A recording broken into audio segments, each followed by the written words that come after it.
Hello everyone and welcome to today's webinar on smart manufacturing in the fab, preventing yield and quality excursions during IC manufacturing.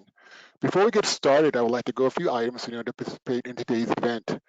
You should see your GoToWebinar control panel in the upper right corner of your computer screen. You have joined a presentation listening using your computer speaker system by default. If you would prefer to join over the telephone, just select telephone in the audio pane and the dial-in information will be displayed. If you have selected mic and speakers and having any difficulty hearing me, please toggle the telephone option in your control panel and dial in. If you're experiencing any other issues, please type the details in the question section of your control panel and we will address them accordingly. You will have the opportunity to submit text questions to today's presenters by typing your questions into the questions pane of the control panel. Please send in your questions at any time during the presentation. We will collect them and address them during the Q&A session at the end of today's presentation. I would now like to introduce your presenter for today's webinar, John Holt, Senior Director of Fab Application Solutions at PDF Solutions. Hey, welcome everybody to our first webinar. Let me make sure everybody can see my screen. Okay, so we're kicking off a series of smart manufacturing webinars. Today we want to focus on the fab aspect, improving yield and quality in manufacturing. So this is my, when Dave came to me and told me I was giving a webinar and that I had to talk uninterrupted for 40 minutes, I was kind of in shock. I've never talked that long without being interrupted. I can't get past 5 minutes at home. So hopefully this goes smoothly and you can follow along okay. So what we wanted to do today is first introduce a little bit about PDF. I know most of you are already using some of our solutions, some of our software or hardware or services. And then give an overview, since this is the first of our series of webinars on smart manufacturing. What is it? What are the challenges? And then cover some specific applications with our platform and our software. And then we'll follow it up with a Q&A at the end, about 15 to 20 minutes for questions. So as we're moving through, if you can, you'll see that you have the option to type a question. If you have a question, since I'm talking uninterrupted for at least part of this, feel free to type any questions you might have, and we'll try to answer those when we get to the Q&A session. One other logistical item as we move through, you'll see some polls pop up after certain slides with some questions. So we'll stop, get some input from the polls, and then move back in. You can also take that time during the polls to type down any questions that you might have that we can answer at the end. So with that being said, let me give a brief introduction of our company and what we do. So we're PDF Solutions. We were founded about 30 years ago, so we've been working on in the semiconductor IC industry for quite a while, moving through this whole transformation process, along with, I'm sure, the challenges that you've been facing as well. So we're a pretty big company. We have about 350 people deployed worldwide. We have offices in the US, across Europe, in Asia, and mainly we're a group of engineers. Most of PDF has advanced degrees and a lot of IP. So we have subject matter experts that have been working in this area for a while now. Okay. Mainly we focus on big data analytics. We're a product company, and we're probably the biggest data analytics company that's solely focused on semiconductor manufacturing.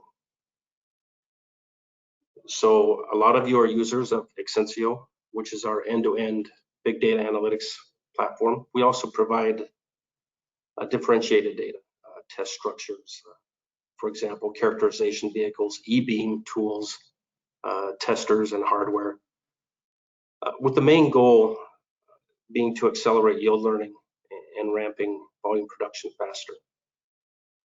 So we have a users group.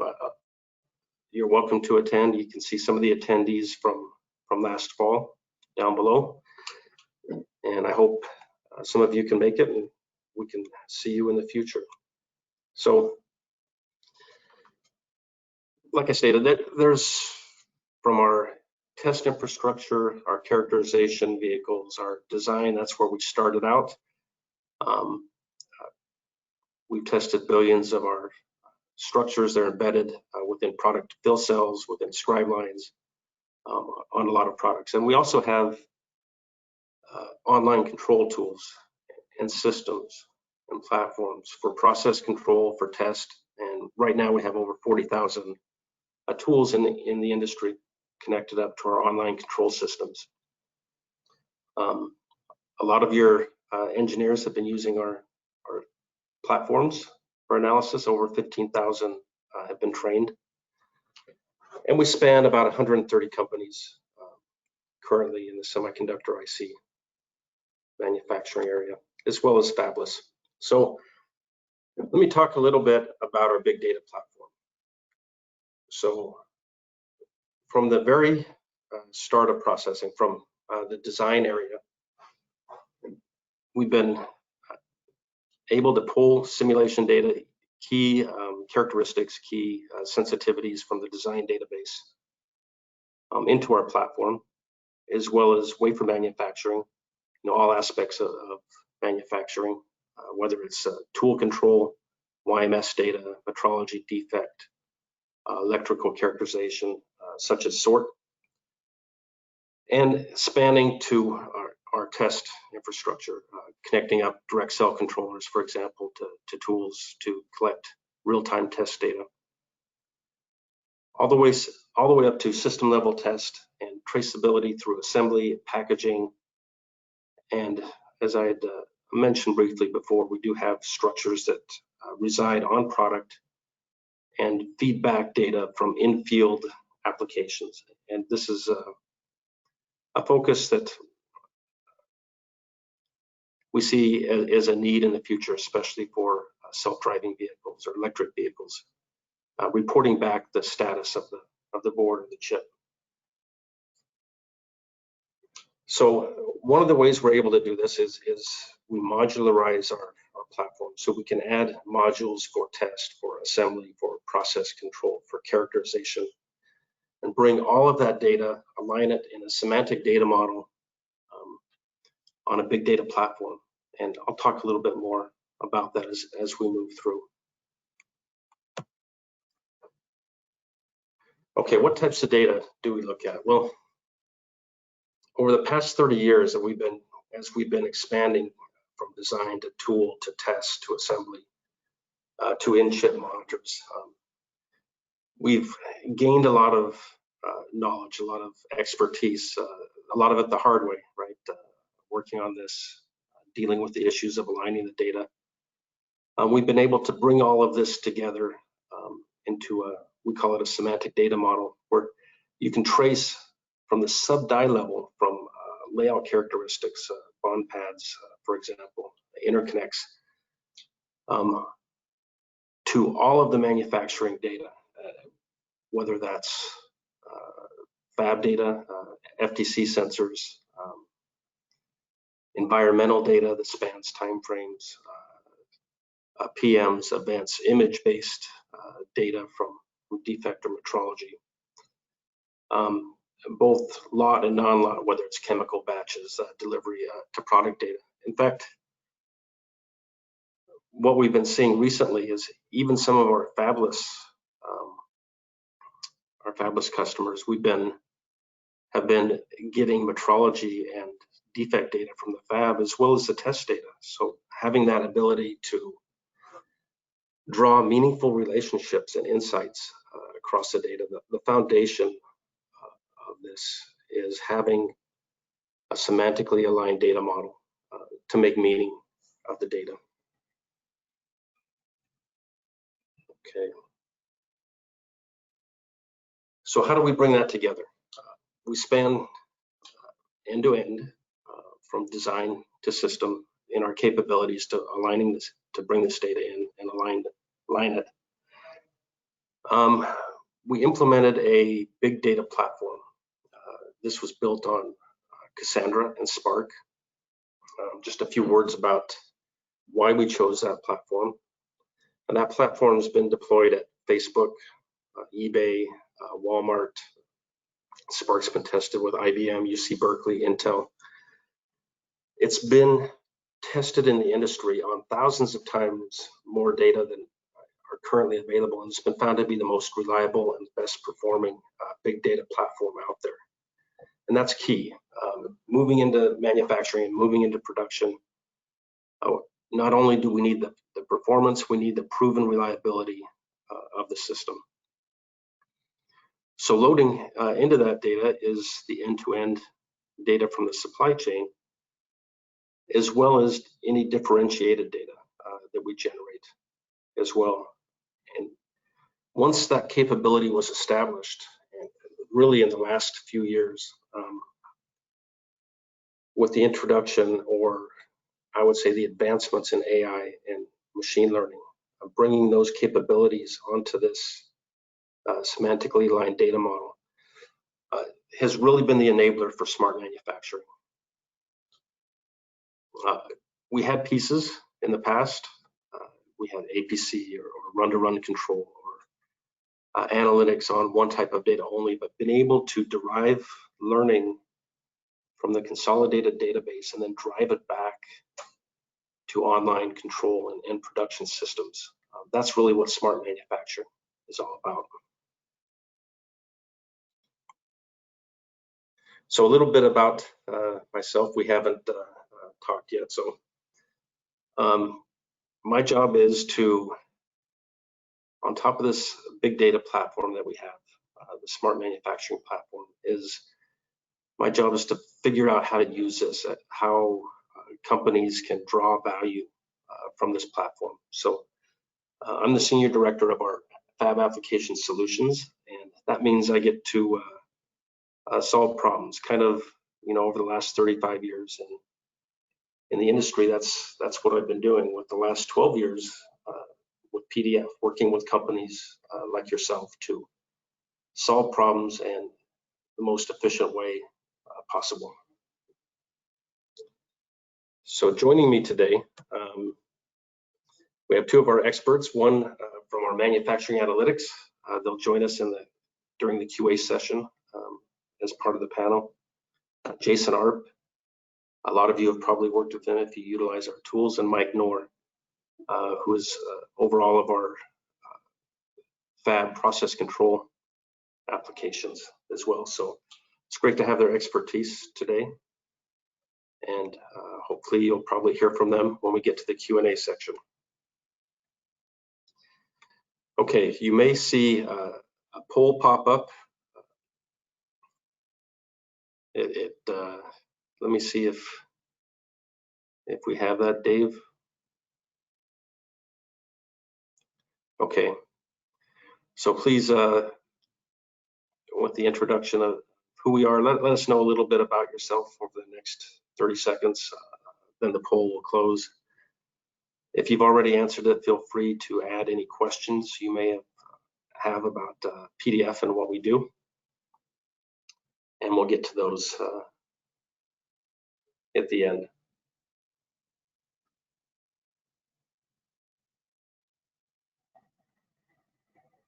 So one of the good things about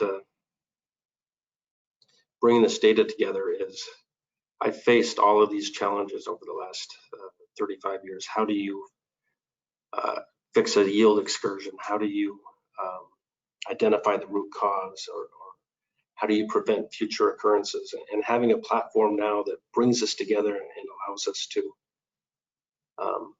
solve some of those problems that were so difficult early on, that kind of makes this job a little more enjoyable. Okay. So you should all have had a chance to answer the poll questions. So let's talk a little bit about what is smart manufacturing.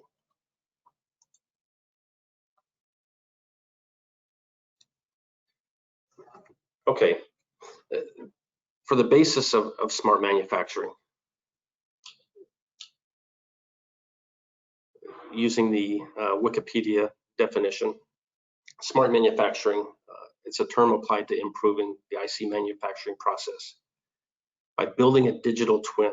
So you take all of the physical data, all of the information that you collect from sensors, from supply chain, from environment, from analog data, from text events, and you create a virtual twin, a digital twin of that data in cyberspace. And then you link that data and those compute capabilities back to your online control systems with the goal of improving your product performance, your yield, getting products to market faster, getting better devices out, and lowering manufacturing. So,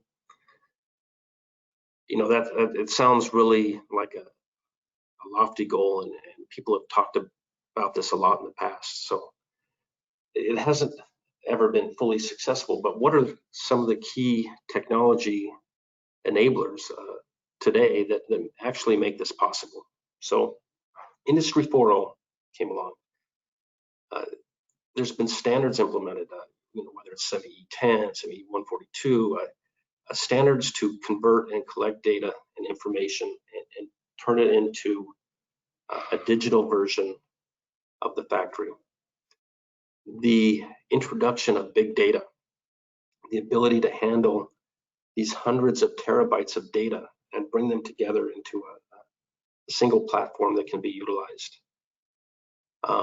Advancements in our multivariate analytics capabilities, especially with some of the learning with neural net or image recognition or advanced AI capabilities and machine learning.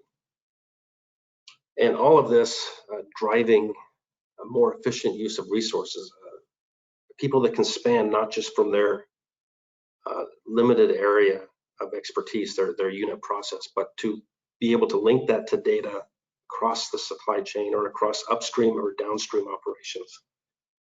So these capabilities have actually been implemented in some ways in automotive industries, in pharmaceutical. We're seeing, you know, smart factories coming out. So, you know, what's at the core? We had a good keynote speech from Marco Iancetti, and this is an excerpt from one of the slides in this talk. But as a basis for smart manufacturing, and at the core is the digital model, being able to gather the data and bring that data into a data pipeline, into the system. You know, there's standards established for doing that, you know, gathering and cleaning the data, normalizing, integrating it into a semantic data model. You know, that's something we've been working on for 30 years, right? And then applying those algorithms, whether it's in a sandbox, in a building a training engine, online in an experimentation platform, and then enabling the automation to do this quickly without having to have human involvement to bring in and align and load and perform the analysis, and then building that into something that you can deploy back to your online control system so it can act at the point of use and make decisions quickly. So that's really at the core of smart manufacturing. So what are some of the benefits? So I mentioned these have been deployed. Well, actually, Dave, I think we missed a pop-up there at the end of slide 14. Let's do one more poll question before we move on. See, I'm not very good at these webinars. I get used to talking and I forget my cues here. So don't forget, your questions should only take a minute or two, but if you have any questions you want us to answer at the end, please go ahead and type those in now as well.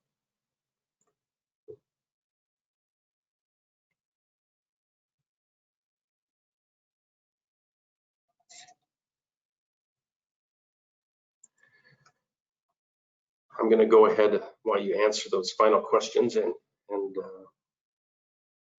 speak a little bit to the benefits. So in South Korea, in a lot of their small and medium factories, they did a study for companies that implemented smart manufacturing. And what they saw is over a 27% decrease in defective products. You know, an increase in the cycle time that it takes to get new product prototypes out, and almost a 30% reduction in costs due to the improvement in factory efficiency.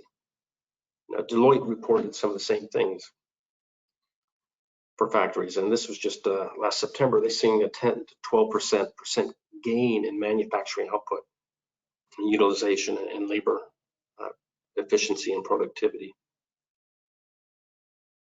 And even more recently, Marco Iancetti, our keynote speaker, stated that companies that have achieved the digital twin, the semantic data model, and applied advanced analytics see a 49% improvement in gross margin, up to a 49%, an 80% improvement in operating margin, and 57% improvement in net income. Now, these are some pretty, fantastic numbers. Rolling down to the bottom line in EBITDA or EBT, over 40% improvement.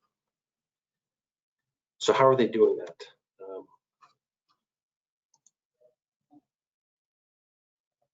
So some of the key elements, and I'm going to go quickly here. One is, I mentioned, is a digital twin. So how do you create that digital twin? First, you need sensors, whether it's an IoT sensor connected remotely, whether it's sensor data coming from tools, collecting temperature or gas flow or pressure or time or humidity or fab environment. So you need to collect the data. You need to bring that data into a semantically aligned data model, which is one of the biggest challenges. And you need the analytics tools. You need the AI and ML once you have that common platform. And you also need to be able to act on that. And it's one of the most important factors. If you can't act on the insights that you draw from the data, then you really don't affect the outcome. You need to be able to change the tool state or change the decision process or the frequency of that decision-making process.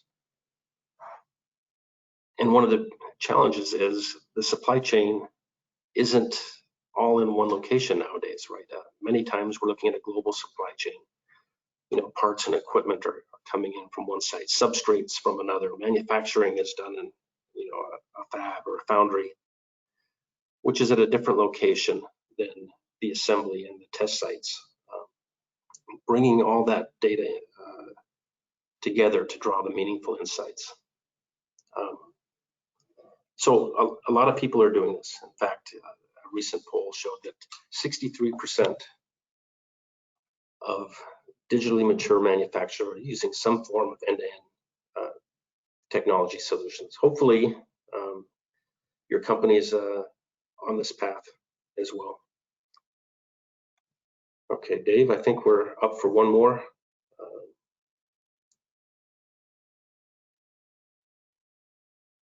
So one more poll question here.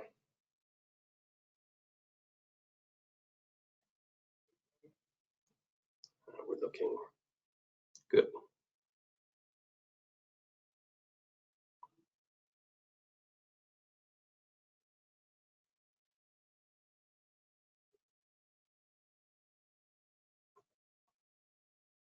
Okay. So, what's been the journey that we've been on? We talked about data collection. Now, I've been moving through this transformation stage as well over the last 30, 35 years.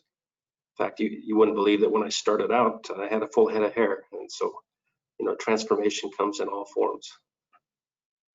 But starting out, a lot of the focus was on data analysis. Why did something happen? once you collected the data.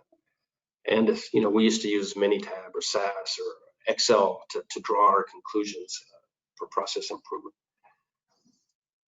And then, you know, the next stage is bringing in upstream and downstream data, integrating the different data types. And then we could start building models, right?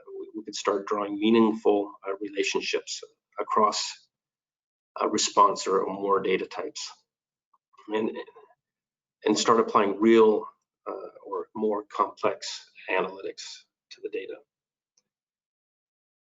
And then we move to the ML or AI stage, right, where you start centralizing the data into a data hub. So this is probably an area, step 3, where a lot of semiconductor manufacturers are today. You have data hubs for specific applications among groups. You may have one for process engineering, or one for design, or one for, you know, a PMS system for supply. So you have these hubs of data within your supply chain, within your factory, providing these types of analysis. And then the next step is to really realize smart manufacturing is a data platform.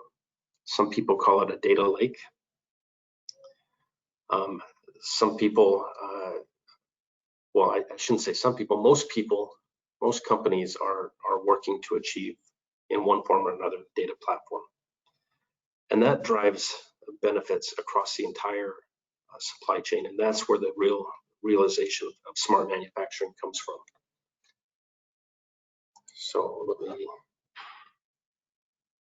So just to summarize, moving from descriptive type analytics with the data, diagnostic, identifying root causes, deployed across data hubs or local data silos, for lack of a better term, to really applying AI and ML across the factory and becoming predictive or prognostic in the approach.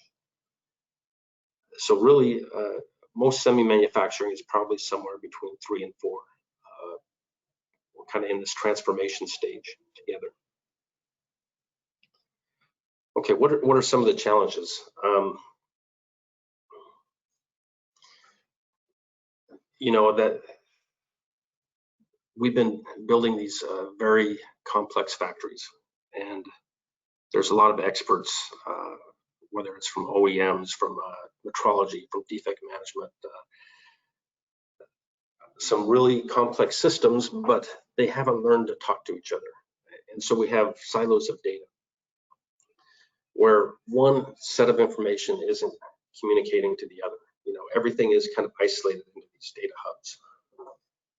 We have a decentralized supply chain, remote facilities, bringing all that data safely, right? There's security, there's challenges of security, bringing that in without risk of losing IP, without having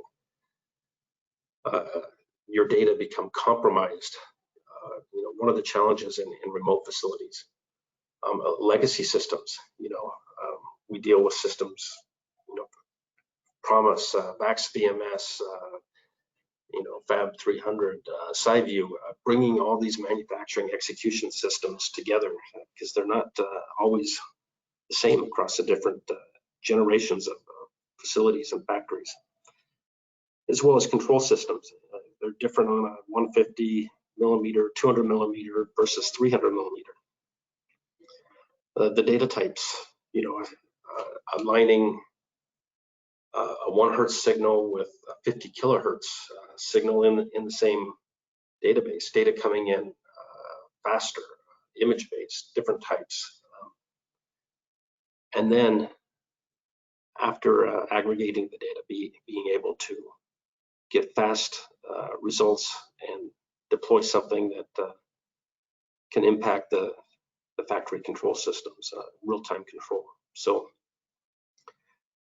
these are some of the challenges. These are why many of us, many companies are between steps 3 and 4, data hubs and smart manufacturing.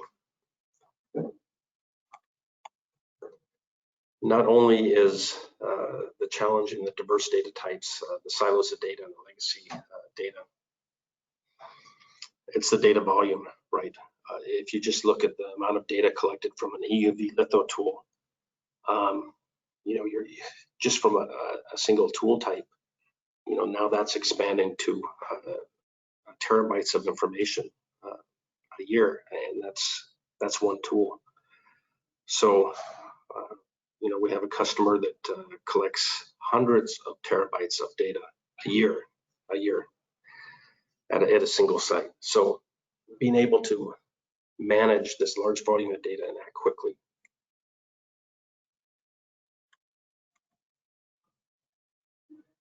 Okay, Dave, I think we have one more poll question coming up here.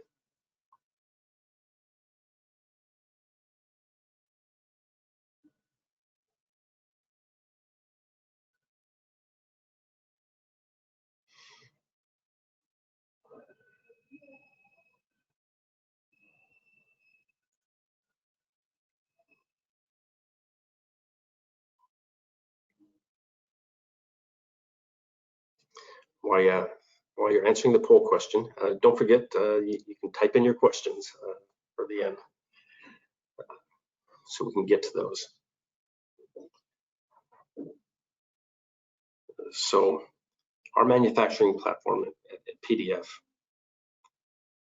is called Exensio, and that's our big data software platform. I know most of you are familiar with that.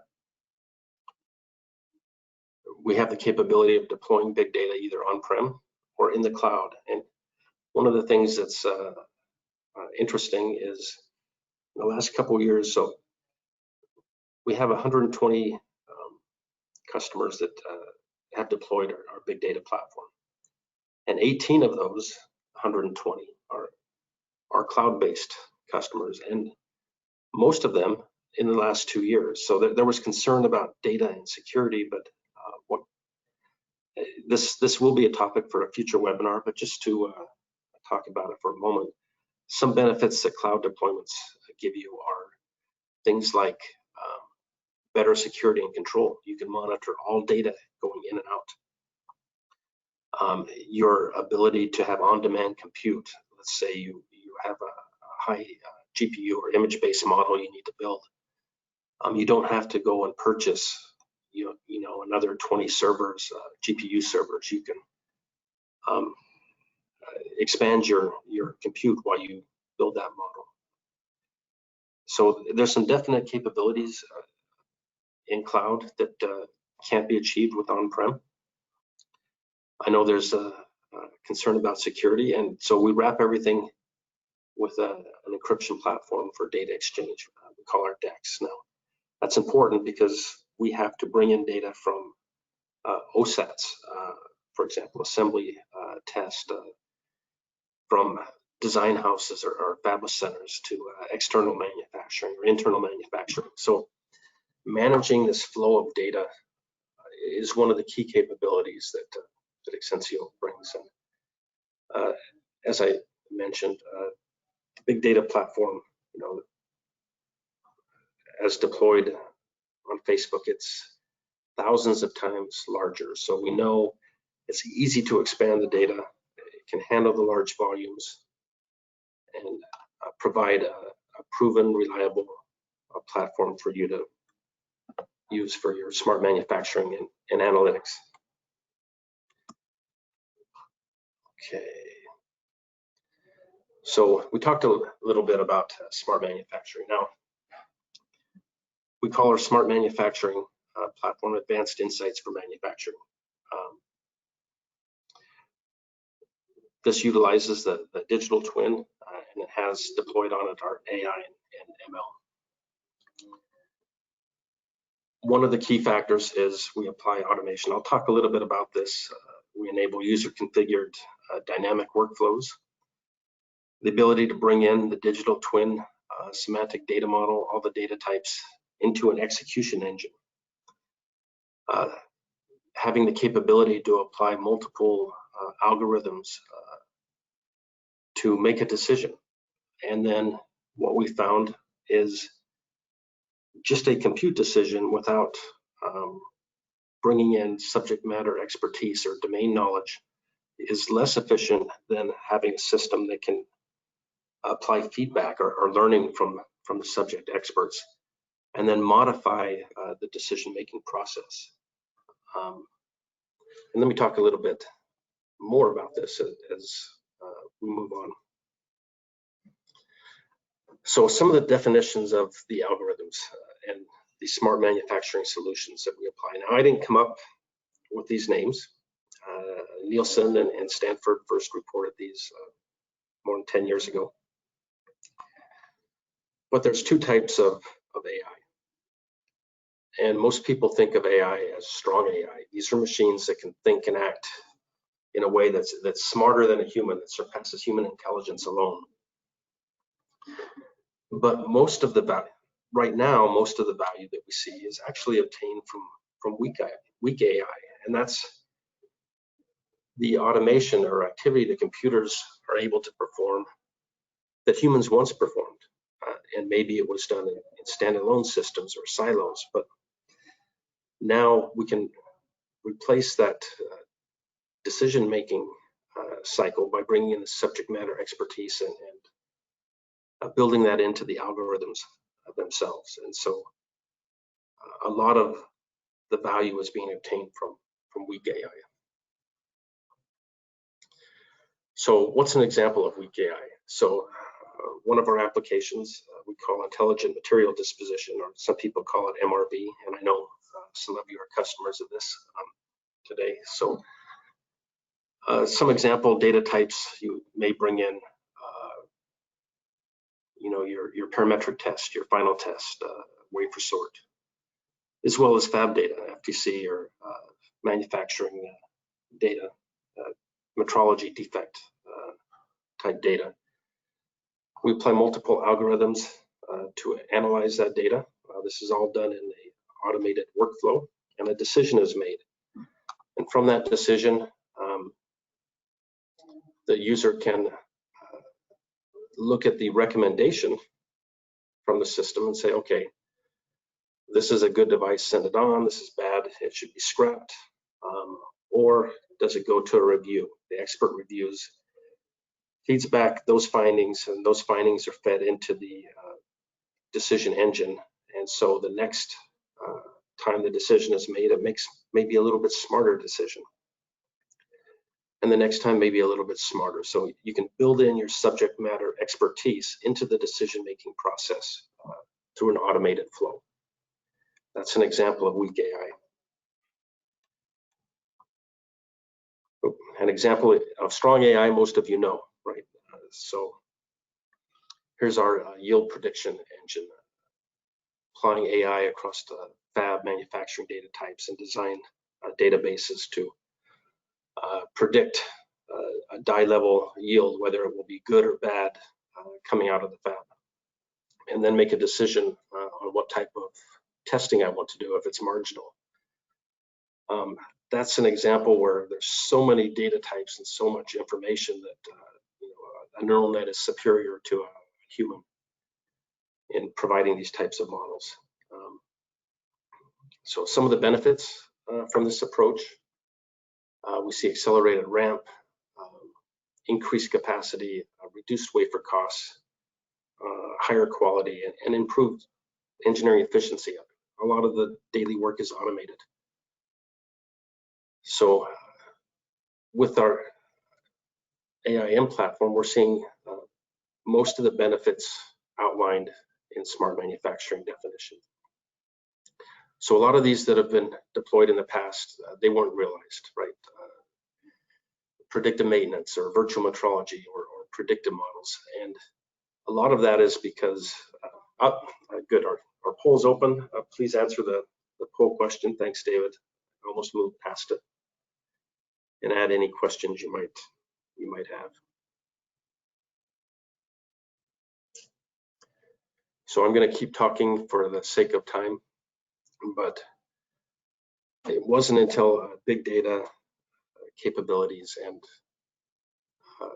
the AI applications that we were actually able to truly realize on a continuous basis predictive maintenance or virtual metrology or predictive models. So let me talk about some of the gains we've seen. So for smart manufacturing applied to tool FDC, incorporating upstream and downstream data, we've seen up to 8% yield improvements, 40% reduction in excursions, and up to a 7% ARIMA learning rate improvement. This is an example from a 28 nanometer project. Now, this doesn't just use strong AI. This applies both weak AI and strong AI applications. Weak AI like APC or run-to-run control or feedback, and strong AI like predictive PMs or virtual metrology or loop multivariate loop control were used to realize these gains. One example is our final test predictive engine. And here you see, here's a die level fab prediction, and then these die haven't even been tested yet at final test, and we're filling in the map as these package level die come out. The ability to add additional stress or skip stress. That's one example. And then also to the ability to deploy those models that are built to the edge. This is one that's been in production for 2 years, where we're able to realize a 30 to 60% skip of a burn-in stress test on packaged parts. I think you have one more poll, David, then we'll go to a short demo and then open it up for questions.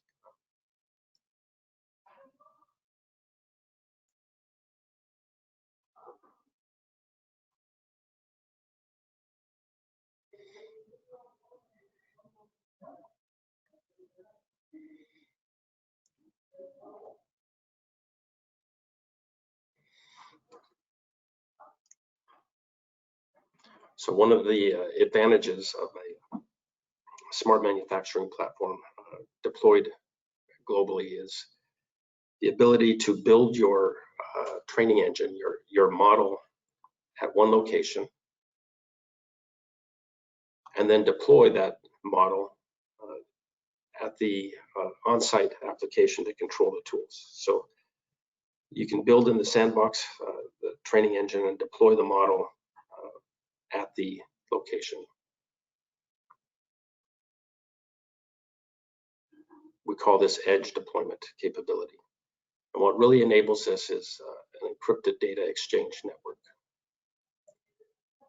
Okay, some of these solutions and that we have that utilize smart manufacturing are listed here to the left, and I'll cover some of these in a short demo. They range from weak AI applications that really focus on cost reduction, cycle time reduction, material and efficiency improvements, to inline yield improvement activities and quality improvement, to the advanced modeling capabilities.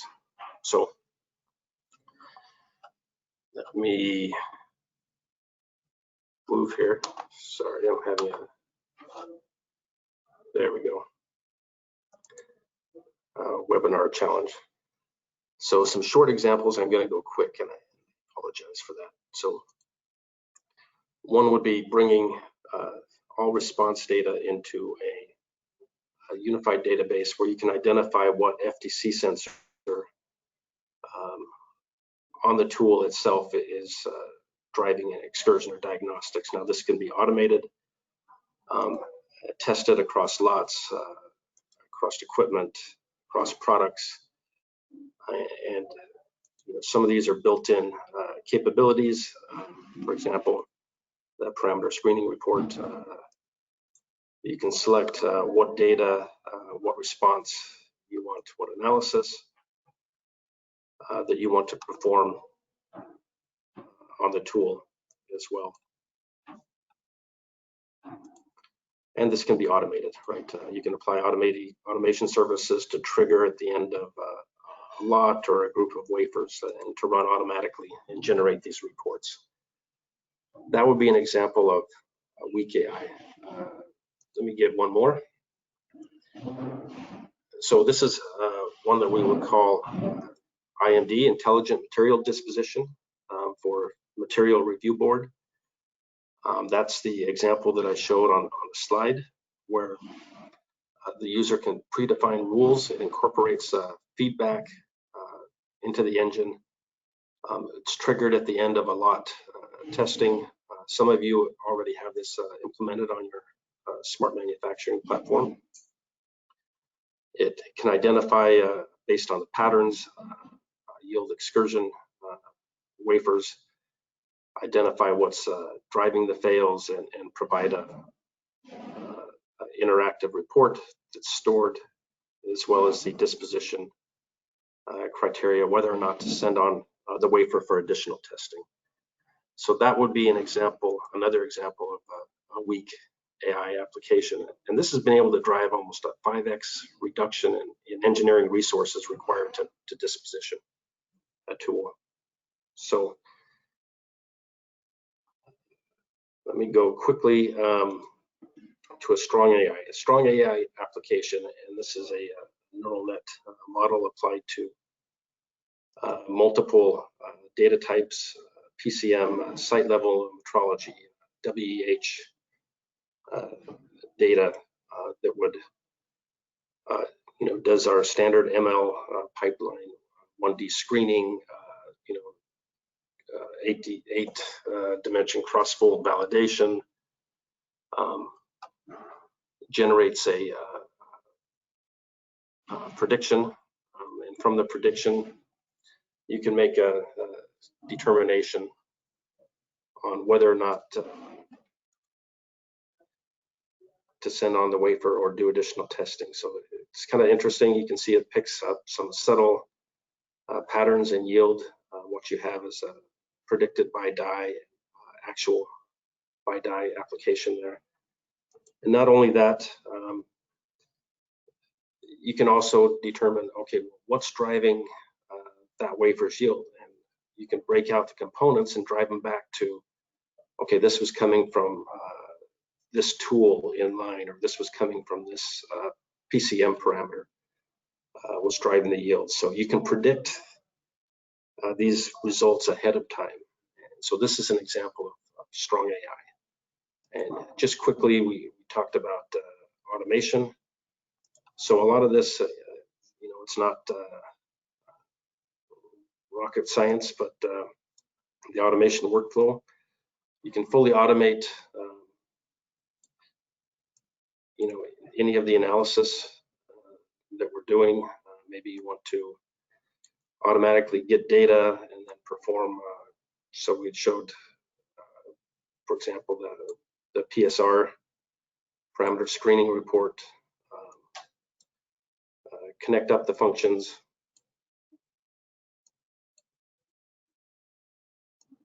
define your variables and time period, and then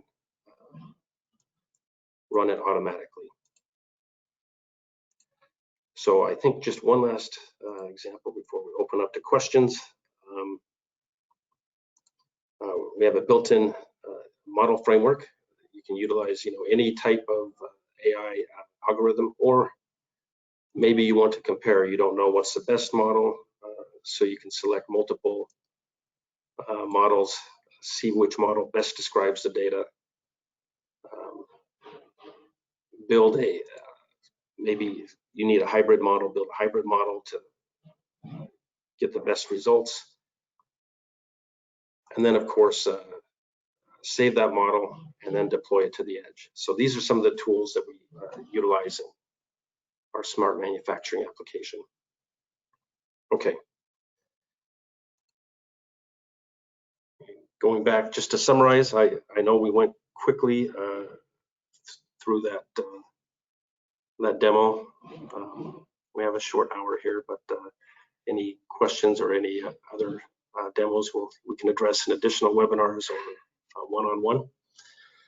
But to summarize, what we see is significant benefits by implementing smart manufacturing, reduction of cycle time, costs, and improving efficiency.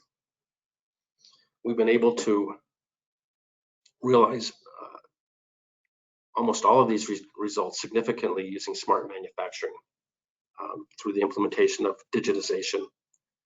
And Exensio Smart Manufacturing Platform has been able to solve a lot of the challenges. So wrapping that up, let's open this up to Q&A. Great, thank you, John. We are now going to begin answering the questions submitted during today's presentation. As a reminder, you can still submit questions through the questions pane in your attendee control panel. So John, our first question is from Rami. Okay. Can you give some insight on machine learning solutions you offer? Yes. If you refer back to this slide here, almost all of our smart manufacturing, advanced insights for manufacturing solutions utilize machine learning. All of these, we establish a training set, a test set, utilize a machine learning pipeline. Sometimes that's collaborative learning or collaborative feedback to derive labels from the data. Once that label is identified, as you saw, good or bad, that's fed back into the rules engine. So some of these MRB, capacity and efficiency improvement, consumable cost reduction, auto diagnostics, process control using FDC, anomaly detection, convolutional models that utilize time series data that's labeled to detect anomalies, early life device failure, or burn-in and fab prediction models. Those are some of those. Hopefully I answered the question. Great, thank you, John. And our next question is from Glenn. One challenge we see is figuring out how best to handle differences in data that make it difficult to align. Because of equipment and process differences, even things like lot number are different depending on the source, or there's some best practices documented somewhere that would help us anticipate challenges like this and address them. I'll take that. This is Jason. Hi, good day, everyone. Thanks for the question, Glenn. Yeah, there's really two parts to this, right? One is what I call data discipline, or the data source generators taking responsibility for some standardization, but then there's the downstream fixing of issues like this, in the data wrangling or pre-processing stage. So we do offer a number of tools to mitigate some of those data challenges, whether it be standardizing those data sources, distilling them down into what we call an intermediate file format, so that we have a common way to ingest that data, aligning it with other business systems or supplemental data to both complete the data but also make corrections. So we do offer tools and services in the manufacturing analytics platform to solve some of that. The other way to mitigate some of that early on is by having some of the differentiated data that PDF provides, in particular at sort and final test. If you're using the test operations platform in Exensio, receiving that data through the DEX network and having it integrated with MES at the data collection stage to correct some of that data, enrich it at the source, and then distill it down to a common format that we can easily ingest. Those are the most robust methods, but there is quite a comprehensive tool set and well-documented IFF formats available if you want to correct that data downstream.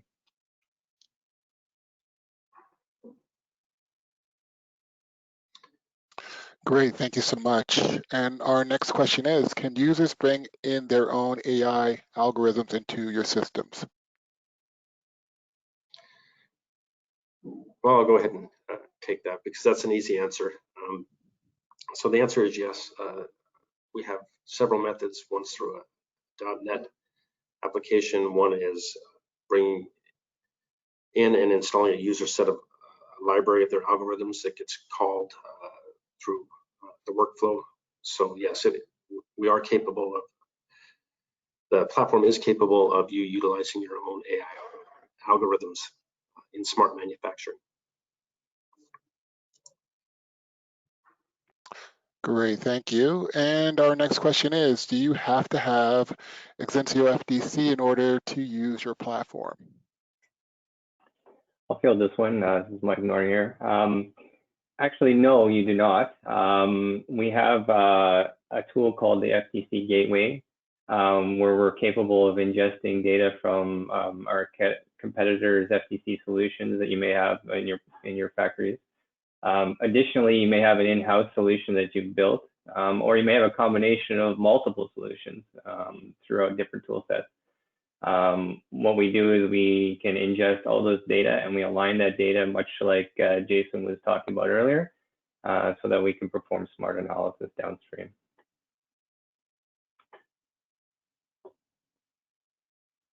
Thanks. Great, thank you.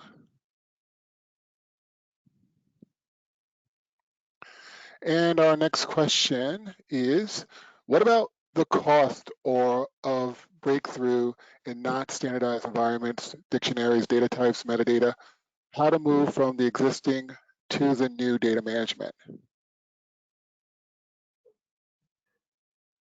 So Jason, do you want to address that, or would you like me to answer that? Go ahead, John. I can always chime in and supplement your answer. Okay. So there's actually, we've been utilizing 3 methods. So there's standard ETL, extract, transform, and load tools that we apply. We also have custom loaders or scripting, which can handle just about any type, but are much more time consuming. But a lot of the movement, especially in the cloud, has been towards data virtualization, where it can create a virtualized version of the current data that aligns within the data model. And so 3 methods we apply, and it really, there isn't a one-size-fits-all solution to the 3, to the different types of data. Sometimes it's, data virtualization doesn't work on image-based data, right? And so that may require some custom scripting. But anyway, Jason, anything to add to that? No, that's a good description. If there's specific questions about a transition from sort of a traditional Exensio deployment to a big data deployment, maybe I can field questions in that area if there's any follow-up needed. But I think the description that you gave is great.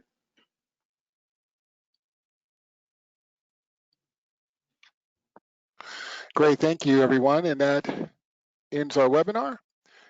We will try to address your question after the webinar and follow with you directly.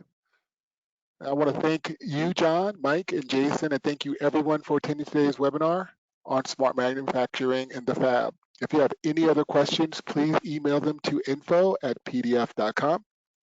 Once you leave today's webinar, you will receive a survey on the presentation, and we would appreciate if you would complete that and provide your feedback. You will also receive a follow-up email within 48 hours with a link to view a recording of today's webinar. On behalf of PDF Solutions and our presenters, thank you for joining us today and have a great rest of your day. Thank you. Hey, thanks, everybody. Thanks, everyone. Thank you, everybody. Have a good day.